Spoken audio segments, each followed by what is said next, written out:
Live from Augusta, you're watching News 12 live at 5. Isolated showers continue to pop up throughout our area. Wow, look at all of those colors on the radar. In less than 2 minutes, we'll have your full forecast and a warning for your weekend plans. But first, Columbia County Schools has named Michaela Jones as the Rookie Teacher of the Year. The Columbia Middle School teacher is just one of many first-year teachers looking to bridge the growing gap in educators. It's a local crisis that's also being felt nationwide. Our Nick Veland explains how Columbia County is working to fill these vacancies and encourage new teachers to join their ranks. It was a room full of educators looking to go into and already in the classrooms in our area. Today, first-year educators were able to reflect and look at their careers ahead. Future educators took steps hoping someday to become a teacher. 29 seniors put pen to paper to sign, committing themselves to become teachers in a time when there is a need in all districts. First-year teachers read letters that they wrote to themselves in the beginning of the year, with one first-year teacher winning the Rookie of the Year, telling us why she became an educator and why she wants to encourage others to step into the field as well. There's an impact that it's immeasurable. It's fantastic. Being able to grow myself, I've seen so much change in myself, and then seeing the same in my students, it's extremely rewarding. And coming up all new on News 12 at 6 o'clock, we'll look more into the need for educators and what's in store for them to retain them longer term. In Columbia County, Nick Veland on your side. All right, thanks, Nick. Switching gears to weather now as we check in with First Alert Chief Meteorologist Riley Hill. Riley, a very active radar here this afternoon behind you. Yeah, guys, we did have that low severe weather chance materialize this afternoon. We are keeping an eye on a severe thunderstorm currently moving across central Aiken County. This does have a little hail core to it, so not ruling out that maybe we do have up to around quarter-size hailstones right where you're seeing those most intense returns, where you're seeing that white color. That's likely where that hail threat currently is. So getting closer and closer to Wagner. This is near you, getting closer to Eudora Farms, if you're familiar there, right there in northeastern Aiken County, also including Sally, and this is going to continue moving east at about 40 miles per hour and staying in effect until 5:30. We're noticing some rain here stretching all the way towards Augusta, and that does go along Jefferson Davis Highway as well. So I would avoid the roadways if you can at the moment. Likely seeing some ponding out there. These rain rates definitely up to around 1 inch per hour, where you're seeing those warmer colors, those darker oranges and reds. This is all thanks to a cold front passing through the region, and ahead of the front, we actually do have a severe thunderstorm watch in effect, highlighted in pink here. This does not include the CSRA, but it's just outside of our area, so really any storm that we're going to watch the rest of the afternoon, we'll just have that low-end severe weather threat with it. So just stay weather aware, still just continuing a marginal risk, so any severe storm that does pop up, likely just staying severe briefly and not going to sustain it all too long. But just a heads up, not a bad idea to have that First Alert weather app close by the next couple of hours. I would imagine by the time we get to around 8, 9 p.m., most of this rain's out of here, so really just the next few hours, we're keeping an eye on these storms, and should be back to generally clear skies as we get closer to midnight. So these will be moving out. I would imagine clear skies for most of our Thursday, and should be a really nice day heading into tomorrow.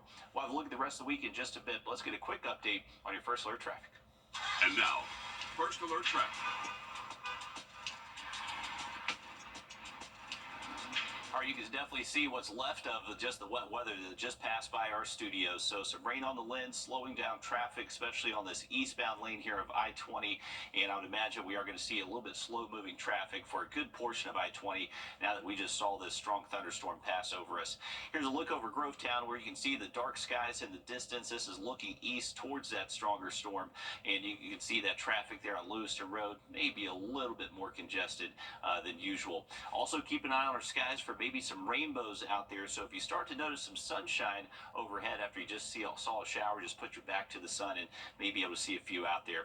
Have an update on some more rain heading our way this weekend in just about 10 minutes. All right, thanks, Riley. Developing this evening, Lakeside High School has its second gas leak in just over 2 weeks. Today, the school said the leak happened inside the building after classes were over, but those still inside the building were evacuated. Now, the same thing happened back on April 30th, after classes were over as well. No word yet on if these two incidences are connected.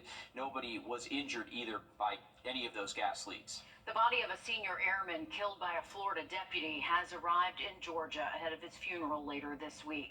23-year-old Roger Fortson's flag-draped casket arrived in Atlanta Tuesday afternoon. Fortson was killed on the 3rd. A deputy shot him 6 times after he opened the door of his Fort Walton Beach apartment, armed with a handgun. The deputy was responding to a domestic disturbance call at the apartment complex. The family's attorney, Ben Crump, says the airman had a right to grab his gun out of concern. Instead of calling inmates, they just said, oh yeah, he shot up. He shot up. Our baby was shot up. The Okaloosa County Sheriff's Office and Fortson's family dispute whether the deputy had been called to the correct department or not. The Florida Department of Law Enforcement is investigating the shooting. A visitation for Fortson will be held tomorrow in Atlanta, with a celebration of life and legacy scheduled for Friday. New allegations coming out of the Fulton County Jail claim jailers did not assist an inmate who was stabbed in the head for days. Now, a 29-year-old Levi Riley says that he was stabbed right above the eye after he says a fight broke out inside a jail cell. Worse than the stabbing, he said, was the silence. He said for multiple days, officers did not help him. I get stabbed, and I end up getting stabbed in my head. I'm in the room 2 days bleeding. Just bleeding out. Fulton County Sheriff's Office confirms the stabbing did happen, but denies officers were slow to respond. Riley says he was hospitalized and had to get 23 stitches. Meanwhile, he's thankful he didn't die. Since 2023, 13 inmates have lost their lives inside the jail. Their deaths, one of many reasons the DOJ is investigating the Fulton County Jail. Living here, waiting for a court date, it's like living in a third world country. I'm saying, I've been to prison, I've been multiple times, never been to a place like this. This don't want nobody to go through what I went through. A judge later dismissed the probation warrant charges Levi was jailed for. He was released last week, set free and scarred. Fulton County commissioners are considering building a new jail, but that could cost nearly $2 billion. A push to fix what many describe as a dysfunctional system responsible for providing public health services to millions of South Carolinians could have a new life at the State House. This system is costing taxpayers, with a recent study finding South Carolina spends more money but gets worse health outcomes than any other state in the country. Sir State House reporter Mary Green has more. Governor McMaster is urging state lawmakers to revive this health agency restructuring bill when they return here for a special session in June, after the legislation was killed on the final day of the legislative session.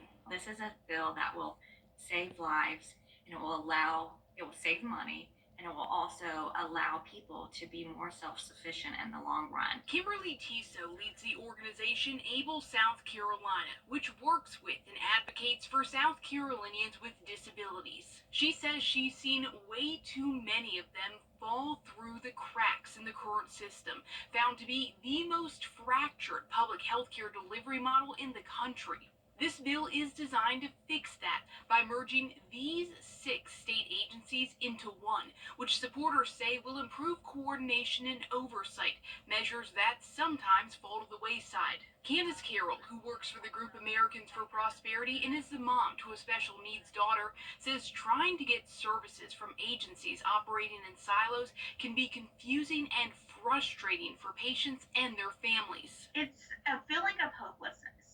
And I felt like, even with the connections that I have, that I was beating my head against a wall on a consistent basis of like, what is going on? Why can we not get through to these agencies? If lawmakers don't revive this bill in June, they would likely have to wait until the start of next year to give it another shot.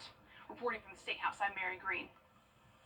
And the small group of Freedom Caucus members that oppose this bill say they're concerned with putting control over what are now 6 separate agencies under just one person whom they've labeled a health czar. But supporters of the bill say merging these agencies would not only streamline services, but also increase transparency and accountability.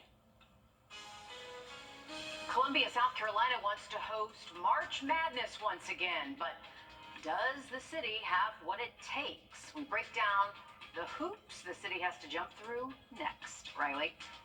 Well, we are keeping an eye on one severe thunderstorm warning moving through Aiken County and tracking some storms in other spots of the area. Have an update for you in the forecast just after break. Time and Temp, brought to you by your First Alert Weather Team. I'm here for you. I'm Nora O'Donnell with the CBS Evening News.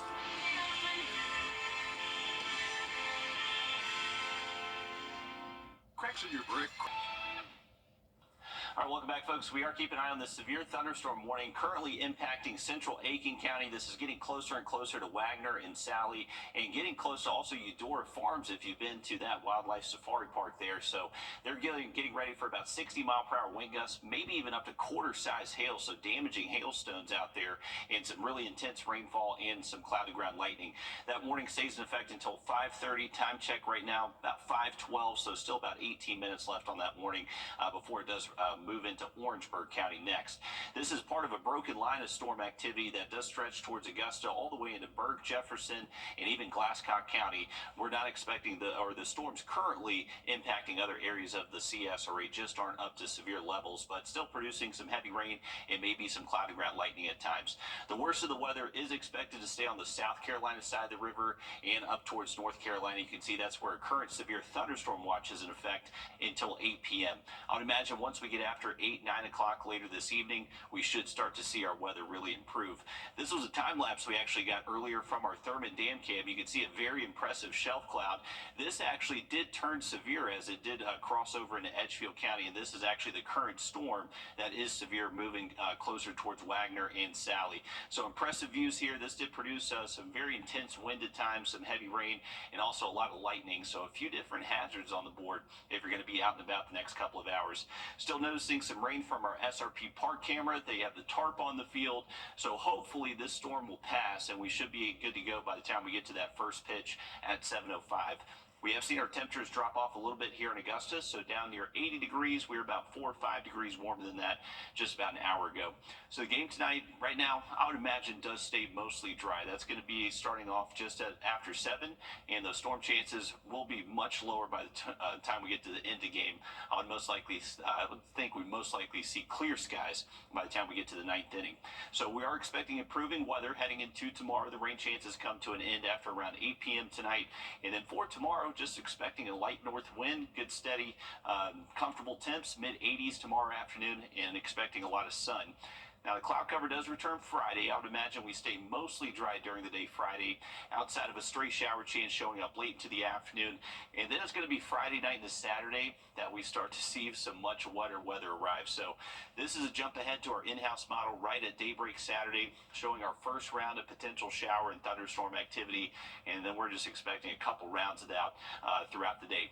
But the thing is, there likely will be dry weather mixed in between these rounds of rainfall. So if you have outdoor plans Saturday or Sunday, you may be able to get them in. Hopefully, keep your fingers crossed. The rain will continue into portions of our Sunday, but it should improve some, especially as we get into early next week, expecting generally dry conditions by the time we get to next Monday. Here's just a brief look at that forecast for your Saturday afternoon. Both models here showing a pretty good rain chance across the southeast, so the exact timing hour by hour is still uncertain, but I would imagine during the day Saturday, those storm chances do look pretty good.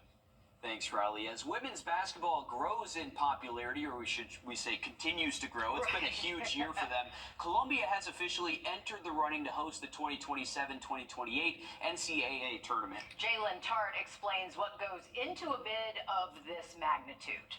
I watch March Madness all the time, so I'd love to see it here. The city of Columbia is hoping that the NCAA March Madness tournament could make a comeback to DeSoto City after taking a 5-year break. It'd be great for the economic output of the city, great for fans. USC basketball is great, so I'm looking forward to it. Well, you see the hotels will be filled up, the restaurants, clothing stores, you name it, man. Everybody's affected by it. It just trickles down.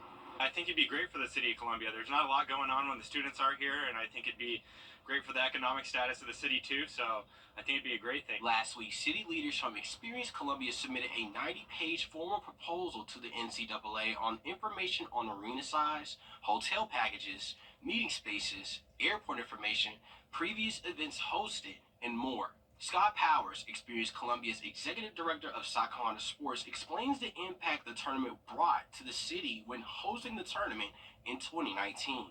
We're lucky enough that we get to say we hosted in 2019, and that had an $11.9 million economic impact on our community, and that was spread out across City of Columbia, Richland County, Lexington County.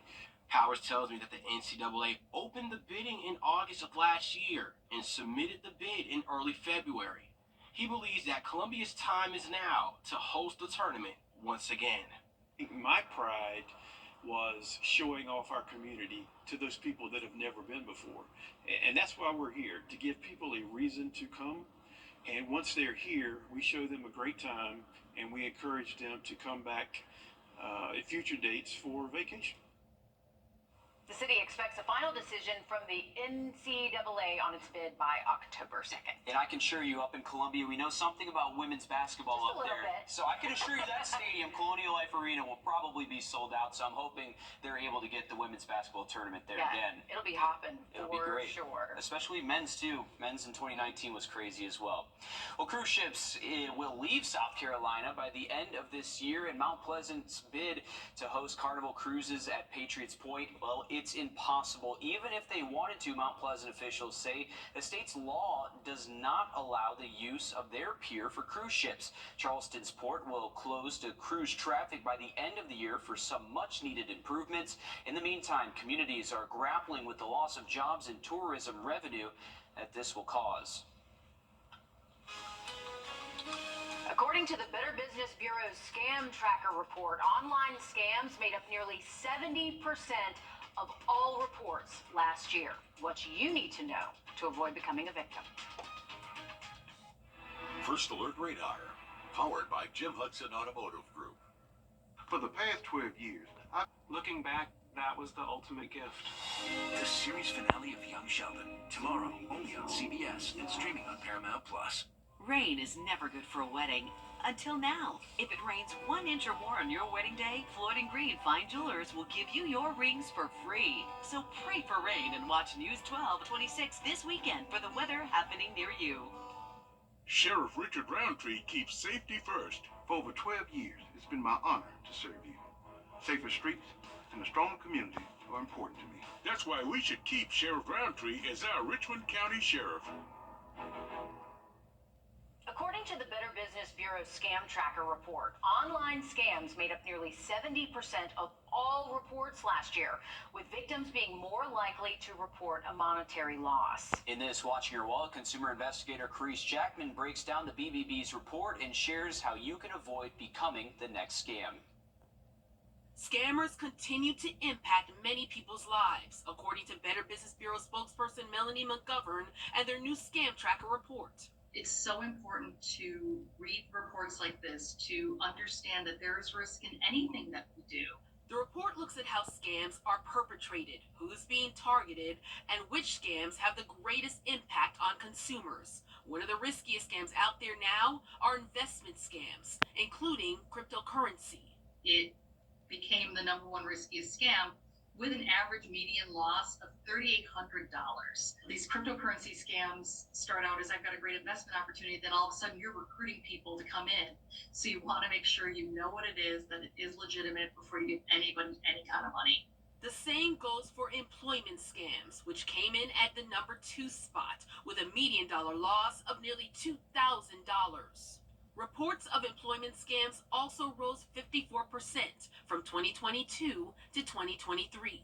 It's interesting to see employment scams is still up at the top, that people are unfortunately still targeting people who may be desperate for a job, may need that work at home opportunity, and they want to believe that it's real. So unfortunately, they're taking advantage of that emotion.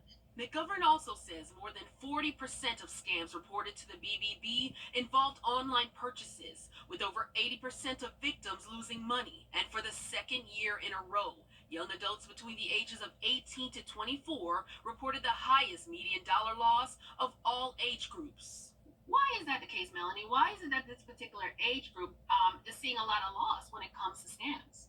It could be two things. It could be that that age group is reporting to us more, or it could be that, again, a lot of younger people aren't as skeptical when it comes to the internet as much as maybe older people are, and that they grew up with it, they're used to it. Some of the transactions may be just quick online shopping, passive shopping on social media, not really thinking about it, not taking that extra step. That's why it's so important for everybody to have those conversations with the younger people in your life about, hey, just because it's on your phone doesn't mean it's always on the up and up, and to do that research, do those checks to make sure that it is a legitimate website before you put any payment information in. If you don't lose money to a scammer, McGovern still recommends reporting what you've experienced. You speaking up could help spread the word about fraudsters and prevent someone else from becoming the next scam victim. With this watching your wallet, I'm Carice Jackman. The report also found that scams can have an emotional toll on age groups differently. Anxiety and stress were the top emotions reported by people ages 18 to 44 after being targeted by a scam.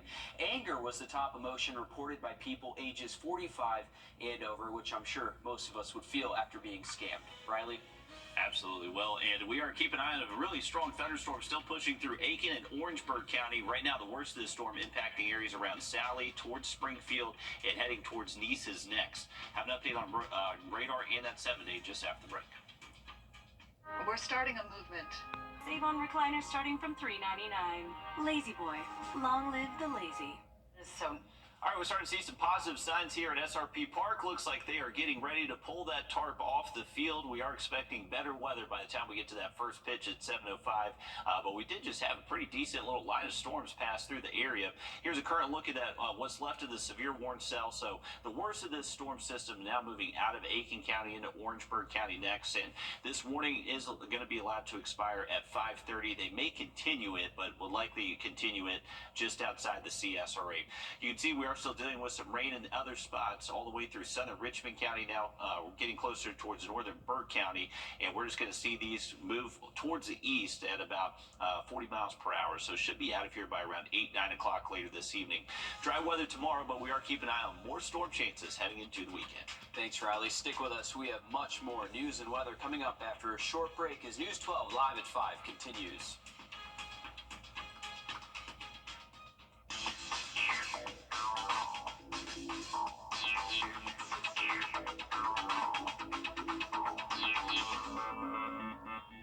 When the unexpected happens,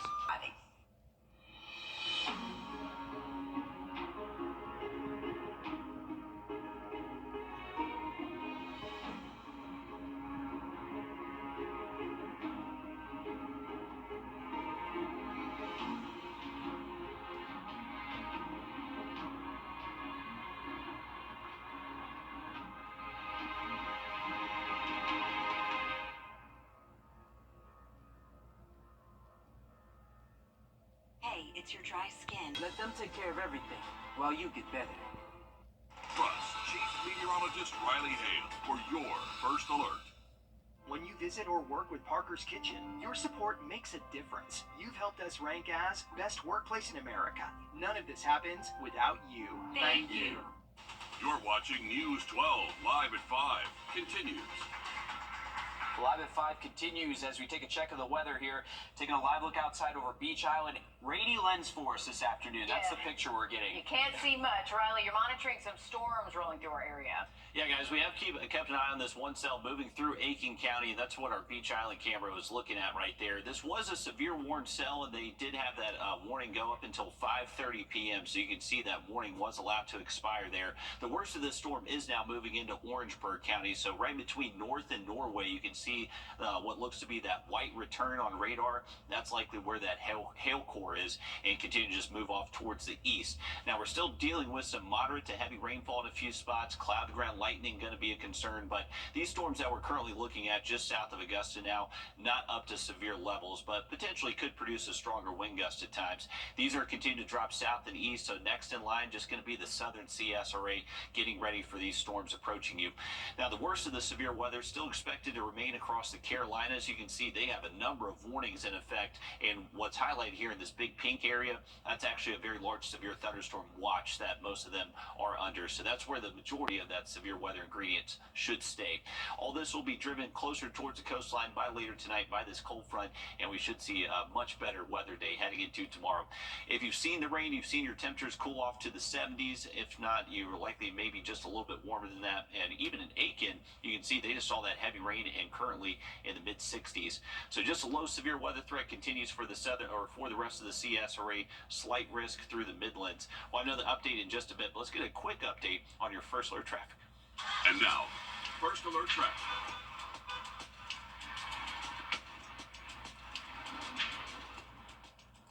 All right, folks, so just want to give you a quick look at SRP Park real quick. You can see they're getting rid of the tarp right there. We'll go out to Riverwatch Parkway. This is actually a look down Riverwatch towards downtown Augusta, and you can see that traffic really backing up around the bend there. So that is definitely a slow-moving spot this time of day, and I would avoid it if you can. We'll head out to Grovetown next. You can see the darker skies in the distance, and right now Lewiston Road and that exit at 190 not looking too congested here from our views. We'll have an update on when this rain gets out of here and that weekend outlook in just about 10 minutes. Thanks, Riley. Tomorrow, Piedmont Somerville Hospital will reopen for the first time in years. It used to be Trinity for decades and was last used as a COVID hospital since the pandemic. Today, officials cut the ribbon on the new and improved hospital, adding another source of emergency medical care for those in our area. Our Sydney Hood breaks down how this hospital will help you when you need it most. It'll be the same care, but there'll be more of it. Hospital officials say there are 15 ER beds here and 12 inpatient beds. They say the goal is to make things easier and more accessible for you. Inside, there is a new CT scanner, new X-ray machine, and new MRI machine coming this summer. By reopening this hospital, officials say they want to cut some of the emergency room waiting times. In the last year, Piedmont Augusta says they've cut their waiting times in half, going from an average wait time of 8 hours to around 4 hours today. It's something that the community has asked us for, and we have heard their calling, and we're answering that. We say this is something new, but really it's just a new beginning for something that has existed for a long time. Hospital officials say opening these doors will open up new opportunities for healthcare options in the area. We'll show you exactly what that looks like all new on News 12 at 6 o'clock. All right, thank you, Sydney. Today, Augusta University President Dr. Brooks Keel held his last State of the University address. This year, AU surpassed some major milestones and achievements, including the largest ever freshman class and a total student body of more than 10,000 students. And that's just the beginning, Dr. Keel says. Augusta University is now aiming for 16,000 students by 2030. As the data shows, that is entirely possible. We have had an unbelievable increase in enrollment, a 27% increase in enrollment since 2015. A year-over-year increase in enrollment of averaging about 3% from 2015 to this past fall.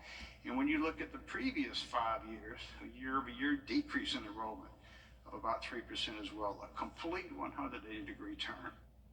The growing campus is just one of many achievements Dr. Keel went over today. Other accomplishments included the launch of Augusta University Online with 3 graduate programs, adding $3 billion and 21,000 jobs to Georgia's economy, beginning a dual enrollment program with Columbia County Schools, and the Wellstar MCG partnership, among many others.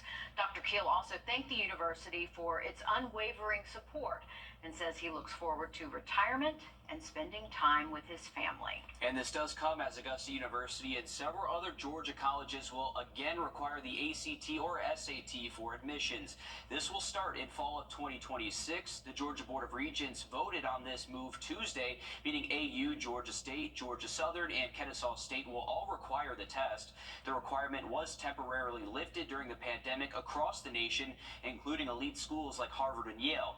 Under the new policy, other schools can require a test scoring starting fall of 2026, but are not mandated to require one. The death of a 3-year-old now under investigation in Aiken County. Authorities say they were called to a home in Warrenville on May 11th. The report says deputies arrived on the scene and found the child, Jasmine McKell, crushed by a bird bath. She was pronounced dead on Sunday at the Children's Hospital of Georgia. Now we're told SLED has joined the investigation into what led up to this incident. Developing this evening, Lakeside High School has its second gas leak in just over 2 weeks. Today, the school said the leak happened outside the building after classes were over, but those still inside the building were evacuated. The same thing happened back on April 30th inside the school, also after classes were over. No word yet on if these two incidents are connected. Nobody was injured in either gas leak.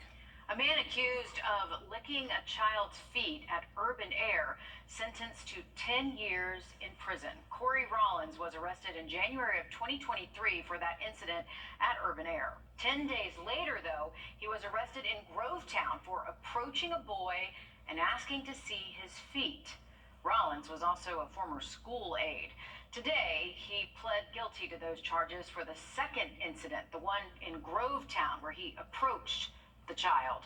The incident at Urban Air, that is still pending tonight. Rollins will serve the first 7 years of his sentence in confinement. He is also banned from Columbia County for life. He must also register as a sex offender, have a curfew, among several other special conditions. A former Augusta National employee accused of transporting millions of dollars worth of stolen memorabilia and historic items. Today, Richard Globensky pled guilty to a charge of transporting and transferring stolen goods in interstate commerce. The federal trial was held in Chicago, where some of those stolen items were recovered. Globensky is accused of stealing merchandise between 2009 and 2022 to Florida. This includes one of Arnold Palmer's green jackets, historic programs, a clubhouse trophy, and much more. Now, he sold that merchandise to a Florida broker and allegedly made more than $5 million. He will be sentenced in late October and could face up to 10 years in prison. A fight over health care could drive Georgia voters to the polls this November in force. It's not a new issue, but it has lawmakers and doctors in Georgia urging voters to consider their health care at the ballot box. Doug Reardon explains. Still dressed in her work scrubs, State Representative and Dr. Michelle Au arrived to a press conference Tuesday to urge Georgia voters to stand with President Joe Biden this November. Trump and his Republican Party are making our patients sicker, and they are making doctors' jobs harder. She's worried that with his second term, Donald Trump may succeed in his promise to terminate the Obama-era Affordable Care Act, which provides government insurance to people who often can't afford it. As a doctor, I know firsthand that patients cannot stay healthy if they cannot afford the care that they need. Patients like Georgia's small business owner Himali Patel, who has pre-existing muscular and autoimmune illnesses. She says without the ACA, her insurance payments would skyrocket. At that point, you're picking and choosing. Do you pay your mortgage? Do you pay a car payment? Do you pay for your business? Right now, Georgia is still enrolling patients through the ACA before it switches to Georgia Access, a state-based exchange, next year. That plan, which was greenlit by Trump but later blocked by Biden, offered federally compliant health plans but also plans with lesser coverage. For now, on the Georgia Access website, it's still directing people to healthcare.gov, which is the ACA website, to enroll. State Senator Ben Watson, also a doctor, says states should have the final say over what they offer in terms of healthcare coverage. Well, I mean, I think it's obvious. The Republican Party and Trump has a much better solution than what Obamacare had. And later this summer, a presidential debate will happen right here in Georgia. President Joe Biden and former President Donald Trump accepting their invitations to the debate today. The date is set for June 27th in Atlanta. There will be no audience members, and both candidates' mics can be cut off, according to CNN, who is hosting that debate. Multiple sclerosis, or MS, can steal away a person's ability to move, but a program in Georgia is helping those fighting the disease to keep racing. We'll show you how next. Riley? Well, we've had a few strong thunderstorms out there so far this afternoon. It has produced a downed tree in Edgefield and Aiken County. We'll give you an update on these and some storms for the weekend just after the break.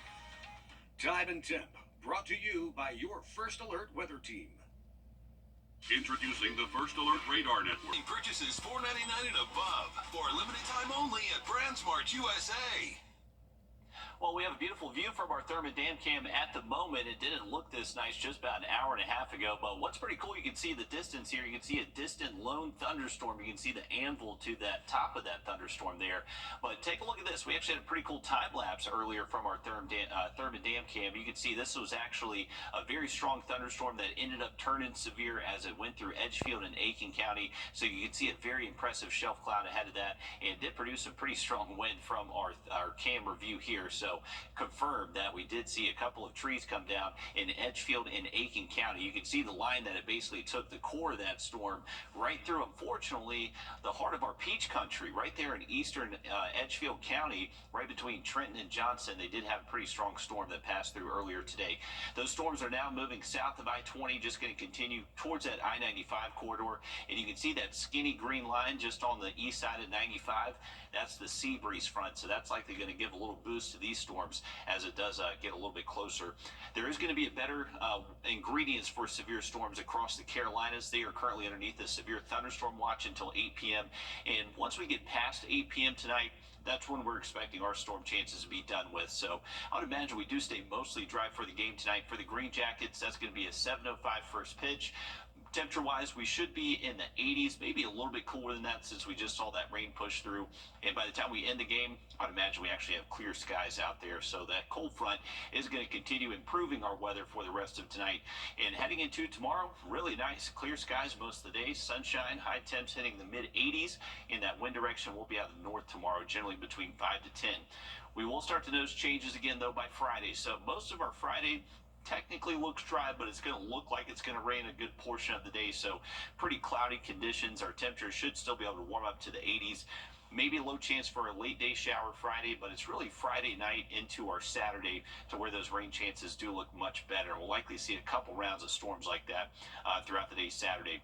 We should see improving weather during the day Sunday. May still have to battle a few early showers there, but that system will be clearing out by early next week. So back to generally dry weather by next Monday.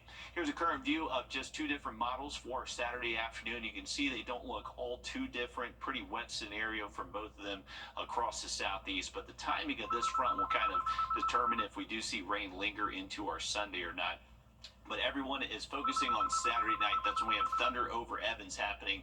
And right now, folks, there is going to be the chance for rain, unfortunately. But keep your fingers crossed. It does look like storm chances should continue to go down as we get later into our Saturday night. So hopefully we will be able to get this event in, because it is one of the premier events that we have in the CS array year after year.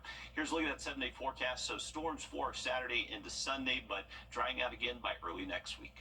All right, thank you, Riley. Augusta Christian Academy baseball's team, they're coming off a big win Monday night in Game 1 of the state championship. And now they're in Columbia, South Carolina, preparing for Game 2 later this evening. Our sports director, Dan Booth, joins us live from Cardinal Newman Schools. Dan, what do the Lions need to do to get the job done? Meredith and Will, the Lions need to do exactly what they did in Game 1, which was have timely hitting, efficient pitching that was solid throughout most of the game, getting out of big spots, and more importantly, having error-free baseball. It's hard to explain how important it is to not beat yourself when you're playing in big games like this, and the Lions have the opportunity to get the job done once again today. Now, there are some jokes around the newsroom every now and then about Dan the weatherman, and I will tell you, there have been a lot of ominous nimbus clouds that have been passing overhead. As of right now, we are dry out here, and we're hoping that it stays that way, knowing that this game was postponed because it was originally supposed to be last night. Now, look at this team. This team has had so much success this year, in part because of their ability to stay consistent throughout most of the way. And this is the best of 3 series we have here in the state championship. And with the location changing to Columbia, Augusta Christian is 1 win away from securing their 2nd straight state championship.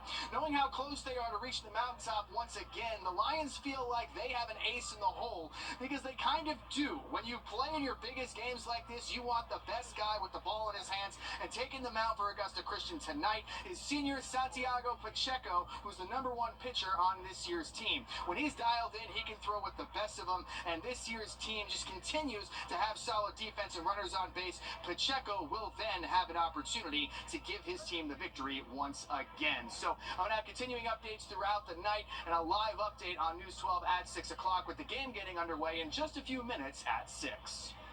Dan the weatherman. That's I like right. the sound of that. And Dan the weatherman. Hey, we're hoping the rain stays away. Yeah. We're hoping Augusta Christian can come home with some rings. That's what we're hoping for. So we'll see if they can get it done tonight. Thanks, Dan. Well, there are times we all need a helping hand, someone who can give us a push. We need to move forward. Volunteers in Georgia are doing just that for runners who have disabilities, getting people back on the track in a new way. Sawyer Bussey has more on the success story. MS has changed the way Rob Meany leads his life. Well, I grew up running, I ran the Boston Marathon about 26 years ago. So then I got diagnosed 2 years later with MS. And then I went from running to walking to using a cane and now sometimes in a wheelchair. But a group stepped in, giving Rob the chance to race again. At first they were kind of going a little fast and all that, but I can trust these guys. They're awesome. I can't say enough about them. So. Volunteers called drivers step in to take the steps the person they are pushing cannot. Our mission is to raise awareness and foster inclusion for those with disabilities, so they can participate in events such as 5Ks, 10Ks, marathons, that kind of thing. The group is called Speed for Need. But their families are extremely appreciative. Their parents are, and their siblings that come out, because they don't get to do things like that normally. They push riders with disabilities in special racing chairs. The group here in Atlanta has 6 chairs. They cost about $5,000 each. The more chairs they have, the more races they can be a part of, the more riders they can push. But now, being a push around one of these kind of wheelchairs, it's pretty exhilarating to actually go that distance that you once were able to go. The next race is at the end of the week. It will be in honor of Laken Riley, who was murdered on the UGA campus in February. Organizers say the question at the end of all of this is a simple one. Who is actually pushing who? It's not about the drivers at all. It's all about the track commander or the one who's in the chair. And just to see the expression on their face. First Alert Radar, powered by Jim Hudson Automotive Group. Are you turning 65 soon? At 64 Insurance Group, we know how confusing Medicare can be. Let us guide you through the entire process. And by the way, you don't pay a penny for our services. Don't wait until you're 65 to call. ForYou64.com.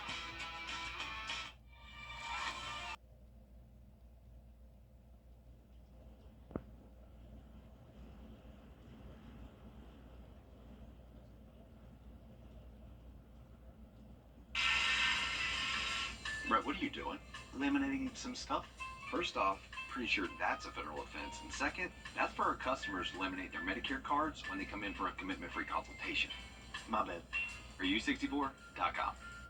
It's easier than you might think for cyber criminals to take advantage of your tech. From identity theft to stolen credit card information, it's important to keep up with things like passwords. Our consumer tech reporter Jamie Tucker explains why it's critical to change one password in particular.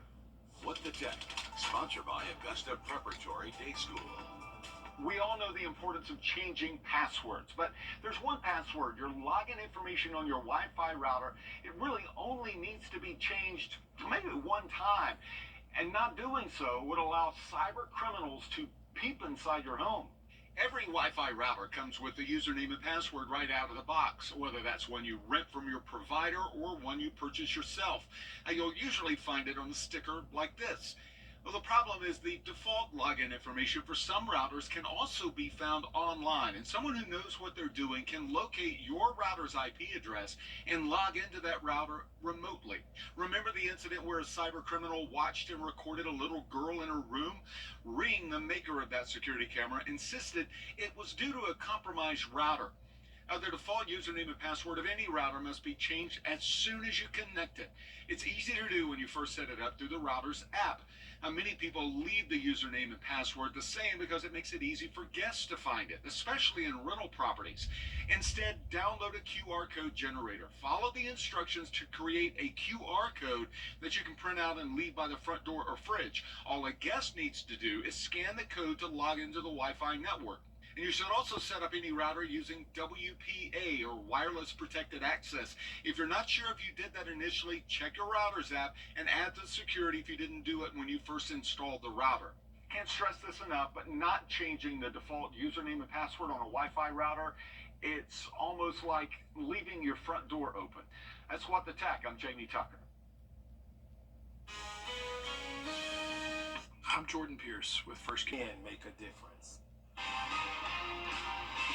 Breaking news live at 5. 4 people, including a three-year-old, are dead after a crash in Jenkins County. It happened just after midnight on Georgia 67 near Gaze Hill Church Road. Troopers say the crash was head-on between 2 vehicles. The 4 victims are 30-year-old Shanice Sanders and 3-year-old Zoe Wright, both from San Antonio, Texas, from one vehicle, and 61-year-old Jacqueline Johnson and 61-year-old William Johnson from Statesboro and Millen, respectively. The cause of the crash is under investigation. Riley.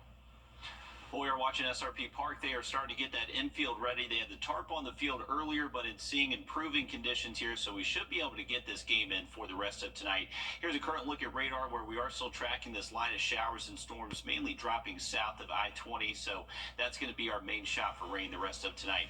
Looking at dry weather for tomorrow, and then more rain showing up for the weekend. Thanks, Riley. Stick with us. We have more news, weather, and sports coming up after a short break on News 12 at 6 o'clock.